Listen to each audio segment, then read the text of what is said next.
there is a growing citizens movement demanding an explanation of chemtrails.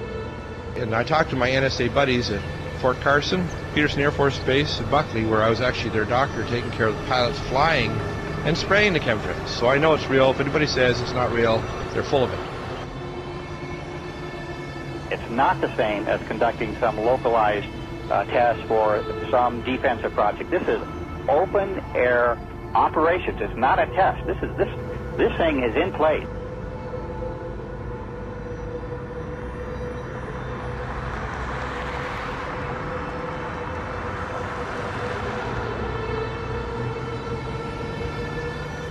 It didn't start till about 1996. Exactly.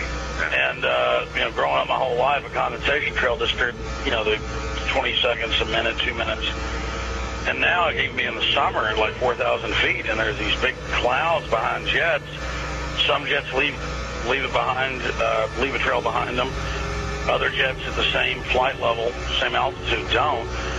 And instead of just getting into are they spraying us or what's changed in the jet fuel or what's changed in the atmosphere, there are tens of thousands of declassified admissions under different programs where different Pentagon programs, different agencies of the government have tested chemical, biological, and radiological agents on the American people. Talking about this a few years ago was extremely dangerous. Now that we have YouTube and more social networking devices, such as even Rupert's MySpace, this is really getting out in such a way that they can't control it. They must just be really, if you could use the expression, shitting themselves over this, because they can't control people now talking about the elephant in the room, what is so obvious to all of us.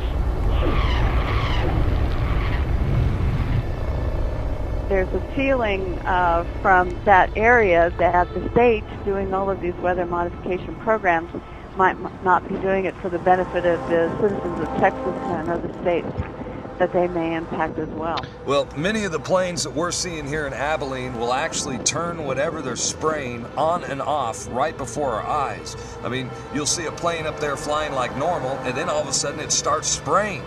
We've seen them fly off into the distance and then loop around and fly back again. These are not your typical planes with a preordained path destination from city to city. Someone needs to explain to me why do they stop traveling in one particular direction and then loop around and come back again. They perform this behavior so many times that we start seeing the tic-tac-toe grids in the sky. We're witnessing the giant X's. And I mean, Rosalind, when you and I grew up, these contrails naturally dissipated in a few seconds or perhaps a minute max. But these things expand, they grow bigger, and before you know it, the entire sky is overcast. That's correct. And they are there all day. They do loop the loop around our county and our state. We follow them at times with spotters in different areas, watching the planes loop, come back around. And we know from the FAA records that the jets from commercial airlines fly in straight lines. And coming across our county, there aren't many, and they stay mostly in certain patterns. The jets that we see leaving the persistent jet contrails move in directions that normal jets wouldn't fly because it would use too much fuel and put them off schedule. And the jets that we see here do loops. We've got pictures of them looping the same X's and crosshatches. But I believe that some of that, not only are they looking for keeping something in the air almost all the time, but we feel that some of the markings are to mark the start and stop areas for their programs so that they can watch their experiments either from satellite or the ground.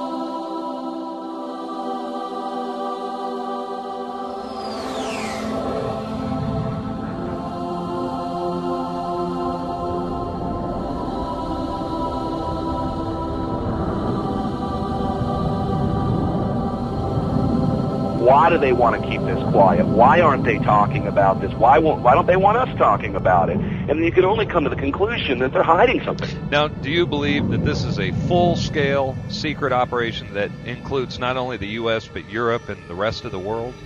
Well, that's apparent because you can see the pictures from all over the world, and I get them constantly. Some areas are worse than others. The excuse for this is, number one, weather modification, number two, to save us from global warming, and number three, to save us from the terrorists. A lot of these programs, of which there are many patterns and which has been designated as wake vortex simulation carried out by NASA Langley Research Center, many of these operations and the patents go on to explain how if there is a biological attack by terrorists at some point, that these exercises and practices will, in a sense, save us with the spider webbery that comes down from the aerosol spraying, potentially gathering the chemical mass spray that could be sprayed on any given population. The problem with that is the terrorists don't have the means to deliver this. They don't have the access to deliver this over the American populace per se. And the only people who have been doing this, that is biological experiments on the American people, is the military themselves, which has been admitted from everything from Operation Shad to the spraying that happened in San Francisco, I believe back in the 60s and the 70s, that literally killed people. Again, I may not be able to ascribe intent, but what I can say is that it is expected that there will be increased mortality as well as the potential of a huge host of unknown pathogens that we are subject to, and this is not based on speculation. There's a whole arena of biological research that we haven't even begun to touch on. Could a strange substance found by a Southwest Arkansas man be part of a government found in our sample? At a community in the San Bernardino Mountains has a real mystery on its hands. The official explanation here is that jet contrails are causing strange lines in the sky. What effects barium has on the body. Short-term exposure can lead to anything from stomach to chest pains. Long-term exposure causes blood pressure problems. Ryan addressed concerns by chemtrail researchers that barium could be meant to wear down a person's immune system. You're talking about dominating our air supply without the human consent in a way that is difficult for many of us certainly to conceive, and certainly many of us refuse to accept it even in the light of sufficient and overwhelming evidence.